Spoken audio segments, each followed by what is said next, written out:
السلام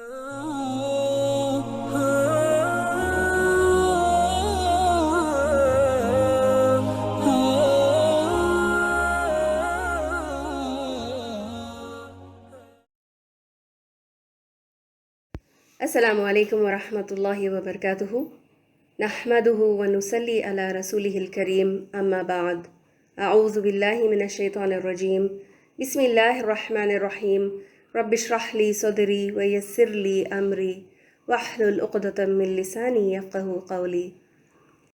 اللہ کے فضل و کرم سے آج ہم انشاءاللہ سورۃ الفلق کا ترجمہ اور تفسیر دیکھیں گے۔ پہلے لفظی ترجمہ دیکھتے ہیں۔ سورۃ الفلق۔ بسم اللہ الرحمن الرحیم۔ قل، آپ کہہ دیجئے، اعوذ، میں پناہ میں آتا ہوں یا آتی ہوں، برب الفلق، صبح کے رب کی، من شر، شر سے، ما خلق، جو اس نے پیدا کیا، ومن شر، اور شر سے، غاسق، اندھیری رات کے، اذا، جب، وقب، وہ چھا جائے یا وہ پھیل جائے، و، اور، من، سے، شرری، شر سے یا برائی سے، النفاثاتی، پھونکے مارنے والیوں کے، فی العقد، گرہوں میں یا گھانٹوں میں، ومن شرری، اور شر سے، برائی سے، حاسدن، حسد کرنے والا، اذا، جب، حسد، حسد، وہ حسد کرے۔ رواں ترجمہ۔ قل اعوذ برب الفلق، آپ کہہ دیجئے کہ میں صبح کے رب کی پناہ میں آتا ہوں یا آتی ہوں، ہر اس چیز کے شر سے جو اس نے پیدا کی ہے، اور اندھیری رات کی تاریکی کے شر سے جب اس کا اندھیرا پھیل جائے، اور گرہ لگا کر ان میں پھونکنے والیوں کے شر سے، اور حسد کرنے والے کی برائی سے جب وہ حسد کرے۔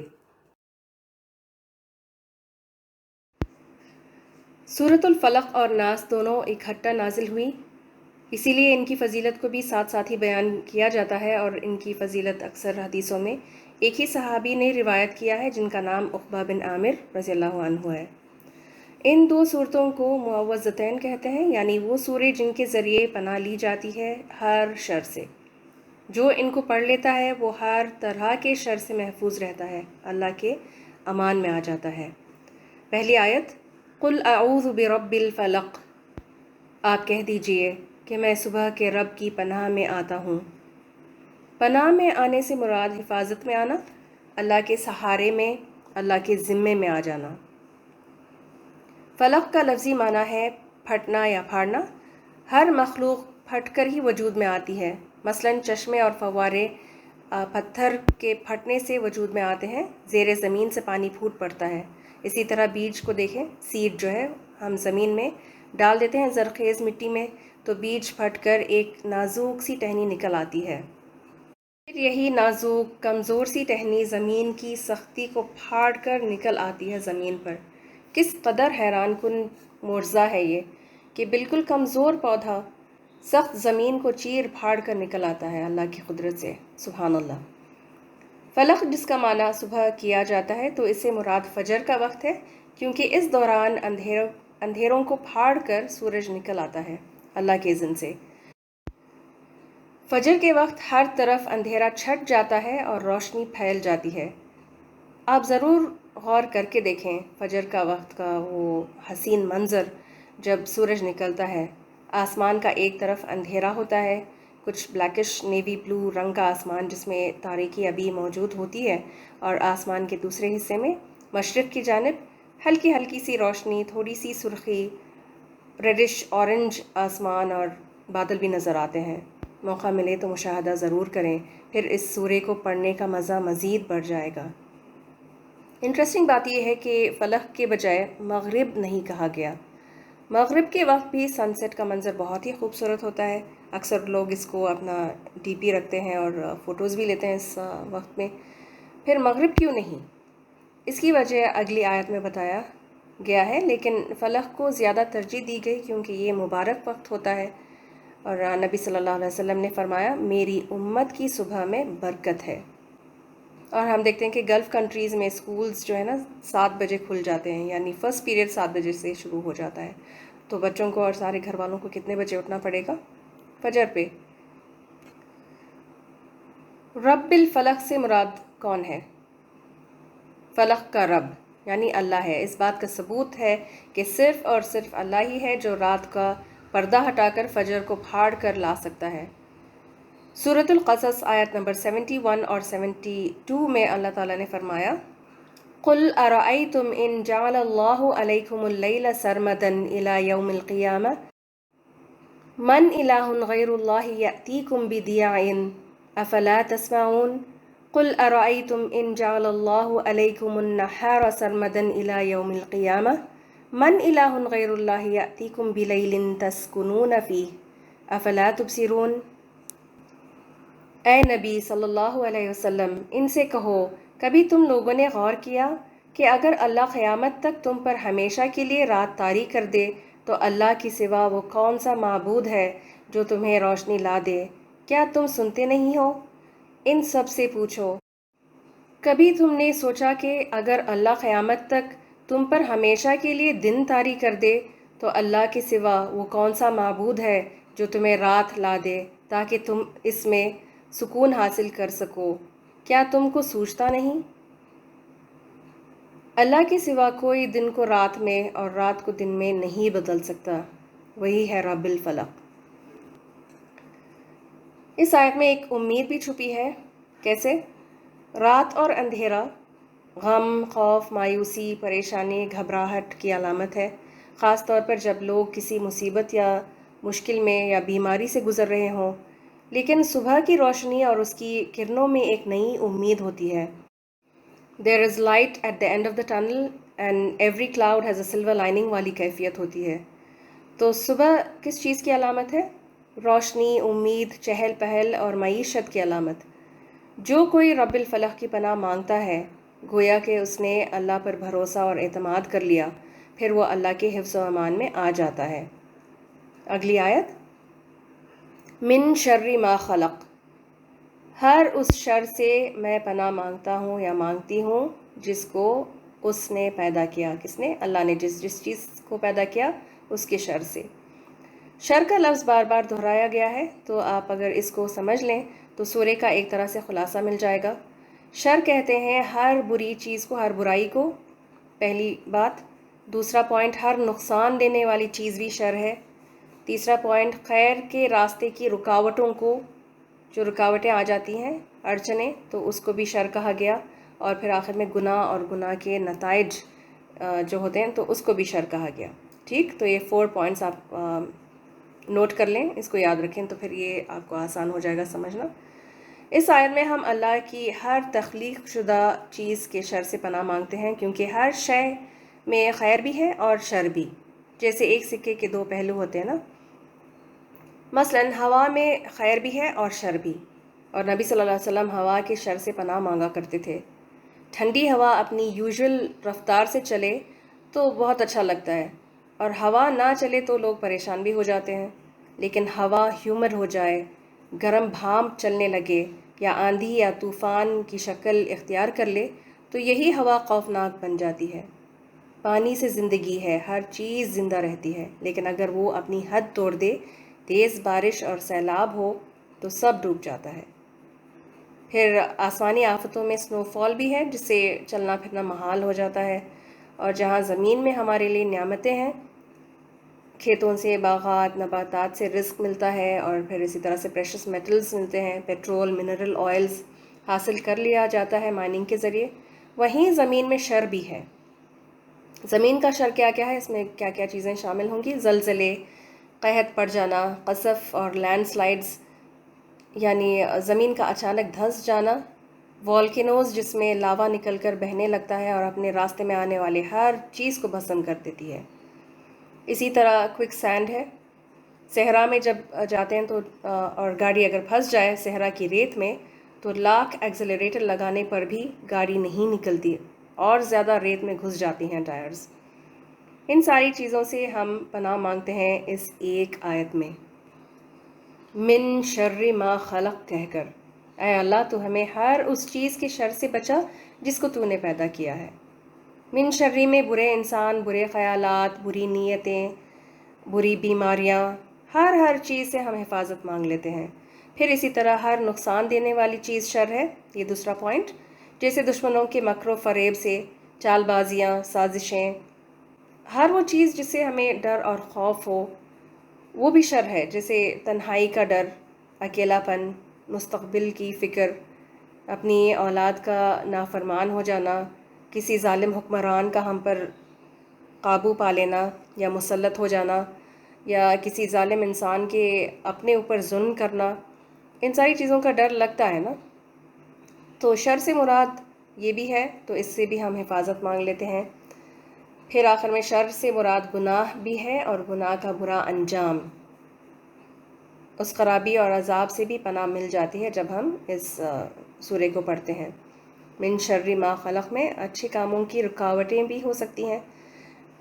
میری بیٹی ایک واقعہ سنایا تھا اس نے، اس کی دوست کا، تو کچھ دن پہلے اس بچی کی منگنی ہوئی اور شادی رمضان کے بعد فکس ہو گئی تھی کہ اتنے میں اچانک بچی کی ماں کا انتقال ہو گیا رمضان میں کووڈ کی وجہ سے، اور اس کے والد بھی افیکٹ ہوئے، تو آئی سی یو میں ان کا علاج ابھی بھی جاری ہے۔ اللہ اس بچی کو اور ان کے گھر والوں کو اور ان سب لوگوں کو جو کسی نہ کسی آفت اور مصیبت میں ہیں بچائے رکھے، اور ان کے لیے خیر کے دروازے کھول دے، اللہم آمین۔ آن کے آن میں زندگیاں بدل جاتی ہیں، اور ایک خوشنما کام جو ہونے والا تھا اس میں اڑچن کا آ جانا یہ بھی شر ہے، اور کام کا جب رک جاتا ہے نا تو یہ بھی شر میں شامل ہے، یہ بھی شر کی ایک قسم ہے۔ خیر کے کاموں میں خلل کا آ جانا یا کام بگڑنا، ان سب چیزوں سے بھی اللہ کی پناہ لینی چاہیے۔ کیا کہہ کر؟ قل اعوذ برب الفلق من شر ما خلق۔ کیا ہمیں ان دو آیتوں کو پڑھتے وقت ان سب کا تصور کیا تھا کبھی؟ برائیوں کا خیال آیا تھا؟ دیکھیں قرآن کا ہر لفظ کتنا گہرا معنی رکھتا ہے۔ اگلی 3 آیت دیکھتے ہیں، اس میں مزید 3 چیزوں سے پناہ لی جاتی ہے۔ اگلی 3 آیتوں میں مزید 3 چیزوں سے پناہ لی جاتی ہے، اور وہ کون سے ہیں؟ غاسق، نفاسات اور حسد۔ غاسق کیا ہے؟ اندھیری رات کی تاریکی جب وہ پھیل جائے۔ اس سے پناہ کیوں مانگنی چاہیے جبکہ یہ مغرب کا وقت ہوتا ہے اور بہت ہی اچھا نظارہ بھی فجر کے جیسے ہی ہے؟ کیونکہ فجر کا وقت جو ہے وہ برکت والا ہے، اور اس کا ذکر بھی اللہ سبحانہ تعالیٰ نے کیا کہ رب الفلق، رب المغرب نہیں کہا، اس لیے کہ فجر کے وقت میں برکت ہے، اور اس کے برعکس مغرب کے وقت میں شر ہوتا ہے، جس میں شیاطین پھیل جاتے ہیں زمین پر، اور کیڑے مکوڑے بھی نکل آتے ہیں، آسمانی بلائیں بھی اترتی ہیں۔ کیا اس بات کی کوئی دلیل ہے ہمارے پاس؟ نبی صلی اللہ علیہ وسلم نے ہمیں کیا حکم دیا ہے مغرب کے وقت میں کرنے کو؟ آپ صلی اللہ علیہ وسلم نے فرمایا، مغرب کے وقت اپنے بچوں کو اندر بلا لو، کھانے پینے کی چیزوں کو ڈھانک دو، کھلا نہ چھوڑو، برتنوں کو ڈھانپ دو، یعنی خالی اگر ہوں تو برتنوں کو الٹا کر کے رکھ دینا چاہیے، ان کو کھلا جیسے چولہے پہ رکھتے ہیں اس طرح سے نہیں، الٹ کر اوندھے منہ اس کو رکھنا چاہیے۔ عمومی طور پر ہر برائی رات کو ہی ہوتی ہے، کیونکہ اندھیرے میں چھپنے کی جگہ مل جاتی ہے، کسی کو پتہ بھی نہیں چلتا، اور پکڑے جانے کا امکان جو ہے وہ بہت کم ہوتا ہے، جیسے چوریاں، لوٹ مار، نائٹ کلبز، یہ سب رات میں ہی ہوتے ہیں نا یہ سب چیزیں۔ تو آپ نے غور کیا ہوگا کہ رات میں ہی زیادہ تر لوگوں کی طبیعت بھی ناساز ہو جاتی ہے، بیمار پڑتے ہیں، یہ سب رات کا شر ہے جس سے بچنے کے لیے اللہ سے حفاظت مانگنی چاہیے۔ تو یہ غاسقن اذا وقب جب ہم کہتے ہیں تو یہ ساری چیزیں اس میں شامل ہے، ان ساری چیزوں سے ہم اللہ کی پناہ میں آ جاتے ہیں۔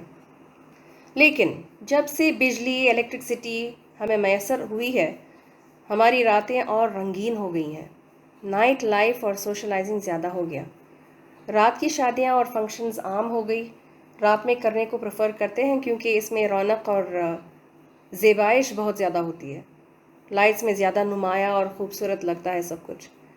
اگر فنکشن نہ بھی ہو، جب لوگ گھر پہ ہوتے ہیں رات میں تو بھی کیا کرتے ہیں؟ سارے کام جلدی جلدی نپٹا کر اسکرین کے سامنے بیٹھ کر لغویات اور فضول پروگرام سے مشغول رہتے ہیں۔ یہ اسلام کا مجاز نہیں ہے۔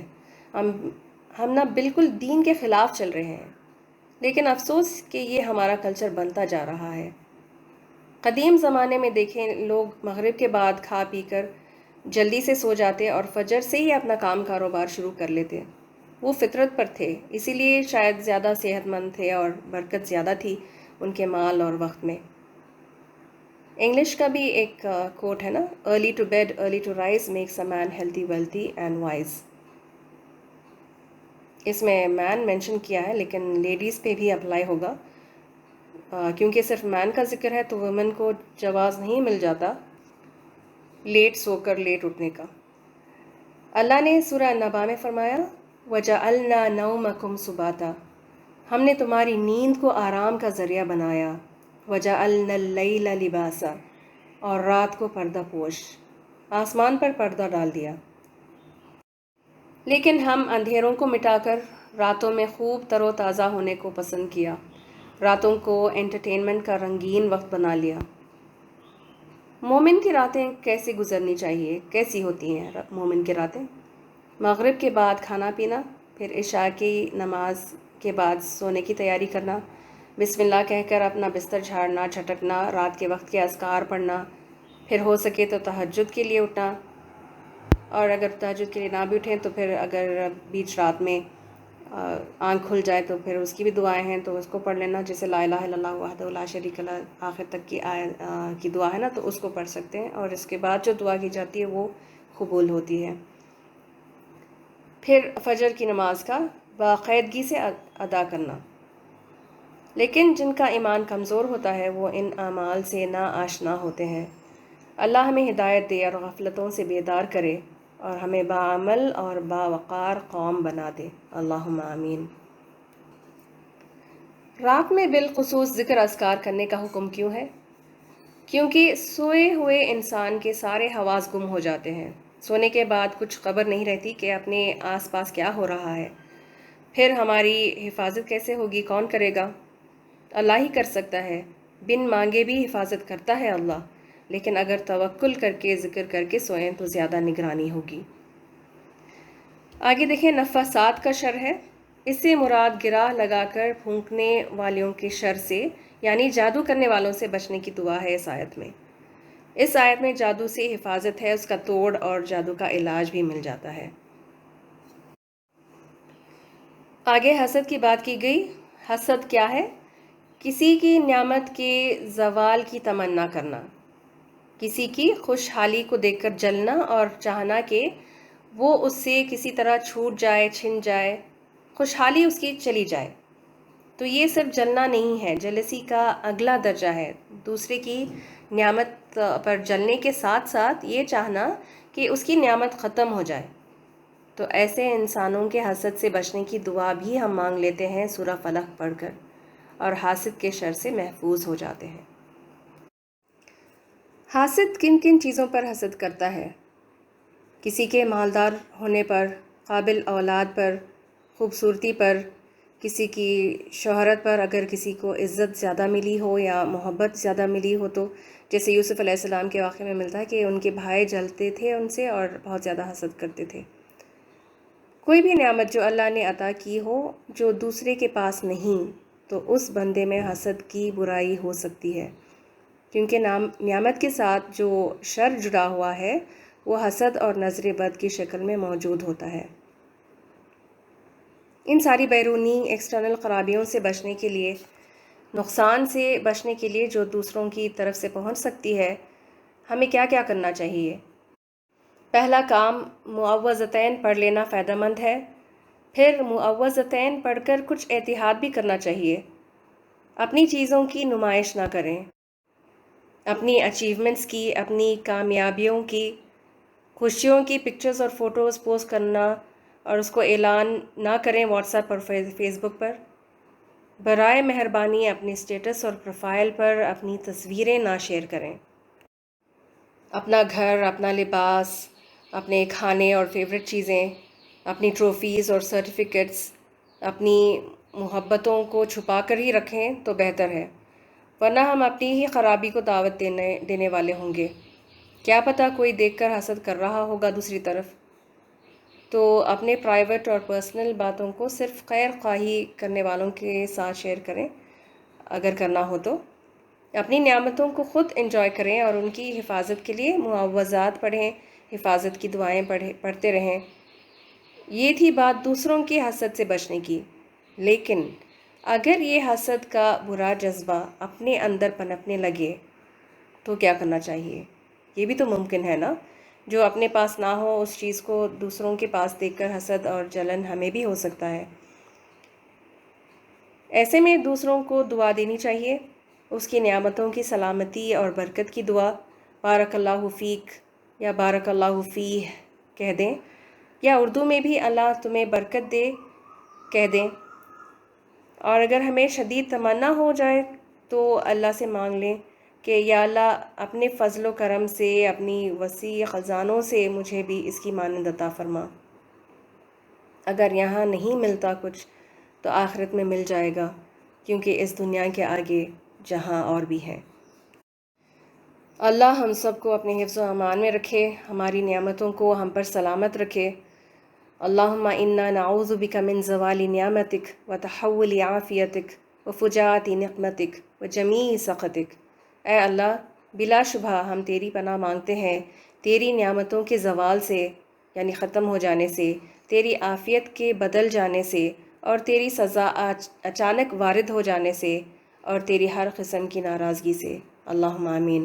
بارک اللہ لی ولکم فی القرآن الحکیم ونفعنی وإیاکم بآیاتی وذکر الحکیم. سبحان ربک رب العزت عما یصفون وسلام علی المرسلین والحمد للہ رب العالمین.